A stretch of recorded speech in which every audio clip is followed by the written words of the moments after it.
जय मिथिला जय जानकी। स्वागत है अहाँ सबका हमरा चैनल पर। और आइ हम लऽ के अयलहुँ हम मधुश्रावणी के तेसर दिन का कथा। मधुश्रावणी के तेसर दिन का कथा के दू भाग छै। पहिल भाग पृथ्वीक जन्म और दोसर भाग समुद्र मंथन। तऽ दुनू भाग हम एही वीडियो में देब। तो चलू शुरू करै छी मधुश्रावणी के तेसर दिन का कथा के पहिल भाग पृथ्वीक जन्म। ब्रह्मा विष्णु आ आनो देवता सब एक दिन सभा क विचार केलनि जे संसार में पाप ततेक पसरि गेल अछि जे पृथ्वी भागि क पाताल चलि गेल छथि। हुनका कोनो तरहे ऊपर आनक चाही, तखने संसार बचि सकैत अछि। सब मिल पाताल गेला आ पृथ्वी से प्रार्थना केलनि ऊपर एबाक लेल। पृथ्वी कहलथिन, लोक हमरा ऊपर रहैत अछि, हमरे ऊपर माल मूत्र त्याग करैत अछि, एहिसँ हमर बड़ अपमान होइत अछि जे हमरा आब सह्य नहि अछि। देवता लोकनि कहलखिन, अहाँ एकर चिंता नहि करू। जे अहाँके ऊपर मलमूत्र त्याग करत और ओकरा देख लेत तकरा स्वयं ओकर पाप हेतै। जे अहाँसँ बिना क्षमा मांगने अहाँके ऊपर पैर रोपत सेहो पापक भागी हेतै। देवता लोकनिक अनुनय विनय पर जखन पृथ्वी ऊपर एली तखन डगमगाइत छली। तखन विष्णु कछुआक रूप धारण कऽ अपन पीठ पर हुनका राखि लेलखिन। आप चलू सुनै छी मधुश्रावणी के तेसर दिन का कथा के दोसर भाग समुद्र मंथन। देवता लोकनि सब सुमेरु पर्वत पर समुद्र मंथनक विचार विमर्श के लेल एकत्र भेला। विष्णुक विचार भेल जे ई कार्य देव दानव सब मिल कऽ करथि। हुनके विचारसँ वासुकी नाग बजाओल गेला।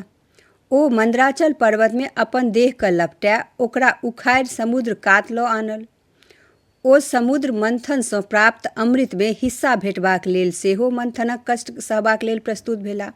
आब प्रश्न उठल जे एतेक भारी मंदार यदि समुद्र में खसायल जायत तऽ ओ डूबि जायत। तेँ कोनो आधार हेबाक चाही जाहि पर राखि कऽ मंथन कयल जाय। ई भार देवता और दानव के आग्रह केला पर कूर्मराज यानी कच्छप गछि लेलनि। मंदराचल के मंथनी बनायल गेल और वासुकी नाग के ओकर रस्सी। समुद्र मंथन आरंभ भेल। नागक फोंक दिस दानव सब पकड़लनि आ पूछ दिस देवतागण। समुद्र मंथनसँ समुद्रक जीव जन्तु सब पिसाय लागल आ मंदराक ऊपर गाछ सब आपस में रगड़ि रगड़ि कऽ खसऽ लागल। ओहि रगड़सँ पर्वत पर आगि लागि गेल। तेँ ओहि परहक जड़ी बूटी सोना चांदी मूंगा मोती आदि जरि कऽ भस्म भऽ गेलै। देव दानव के गर्मी सँ व्याकुल देखि इंद्र वर्षा करऽ लगला। वर्षासँ अमृतमय सब भस्म धोखरि धोखरि कऽ समुद्र में खसऽ लागल। एहिसँ समुद्रक नुनगर पानि दूध भऽ गेल आ अधिक काल तक मथलासँ घी भऽ गेल। एही प्रकारे औरो अधिक काल तक मथलासँ समुद्रसँ लक्ष्मी, सुरा और उच्चैःश्रवा नामक घोड़ा निकलल जे चंद्रमा लोकनि हथिया लेलनि। तत्पश्चात अमृत लेने धन्वंतरी प्रकट भेला। तखन विष निकलल, ओकर थाहसँ देव दानव सब मूर्छित भऽ गेला। तखन हाहाकार मचि गेल। अंत में विष्णुक निहोरासँ महादेव सबटा विष के घोंटि गेला। ओहो शीघ्र ही बेहोश भऽ गेला। तखन गौरीक निहोरा विनती पर विषहराक संग बहुत साँप बिढ़नी चुट्टी सब जाकऽ महादेव के शरीर सँ विष निकाललक। अंत में महादेव के अनुरोध पर कंठ में कनेक विष छोड़ि देल गेल जाहिसँ हुनकर कंठ कारी भऽ गेल। तहिएसँ ओ नीलकंठ कहाबे लगला। अमृत लेल देवता आ दानव में झगड़ा होमय लागल। दानव सबके कहब छल जे समुद्रसँ बहरायल सब वस्तु तऽ देवता सब लेने जाइ छथि, किंतु जय अमृत लेल सब एतेक परिश्रम केलनि ताहिमे हुनको सबके हिस्सा भेटबाक चाही। देवता सबके ई डर छल जे बिना अमृत पीने दानव सब तऽ बहुत बलिष्ठ छथि। अनेको बेर देवता सबके परास्त कऽ स्वर्गसँ भगा देने छथि। यदि ओ सब अमृत पीब लेता तखन तऽ अमर भऽ जेता और सदिखन हुनका सबके दबेने रहता। ई सोचि भगवान विष्णु मोहिनी रूप धारण कऽ दानव सबके मोहबाक लेल हुनका सभक आगू ठाढ़ भऽ गेला। दैत्य मोहिनी स्त्रीसँ मोहित भऽ अमृत उठा हुनके हाथ में राखि अस्त्र शस्त्र लऽ देवता लोकनिसँ युद्ध करे लगला। तावत भगवान नारायण देवता सबके अमृत पिया देलखिन। देवते लोकनिक रूप राहु नाम के दैत्य सेहो अमृत पीबय लागल, किंतु चंद्रमा आ सूर्य ओकरा चिन्ह गेला आ भगवान विष्णु के कहि देलनि जाबत ओकरा कंठ में अमृत जयते ताबत विष्णु अपन चक्र सँ ओकर गर्दन काटि देलनि।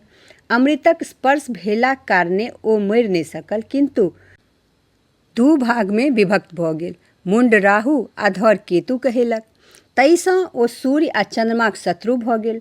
तेँ एखनहु धरि ओ कहियो कहियो अमावस्या में सूर्य के आ पूर्णिमा में चंद्रमा के गिर लै छै, जाहिसँ सूर्य ग्रहण और चंद्र ग्रहण होइ छै।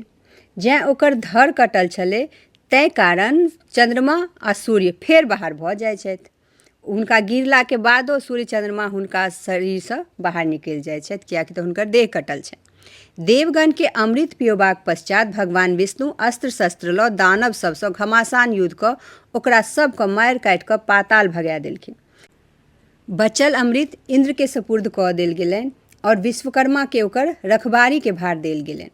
समुद्र मंथन में वासुकी नाग रस्सीक कार्य केने छलाह। हुनका देवता लोकनिसँ ई वरदान भेटल जे हुनका माइक श्राप नहि लगतनि आ ओ सब परिवार जन्मेजय महाराज के यज्ञ में नहि जरता। हुनकर भागिन आस्तिक मुनि हुनके रक्षा करथिन। तऽ ई छल मधुश्रावणी के तेसर दिनक कथा के दोसर भाग। हम आशा करै छी वीडियो अहाँ सबके लेल यूजफुल रहल हैत। तऽ एहने और वीडियो के लेल जुड़ल रहू हमरा साथ। मिलै छी अगला वीडियो में। तामे तक जय मिथिला, जय मैथिली।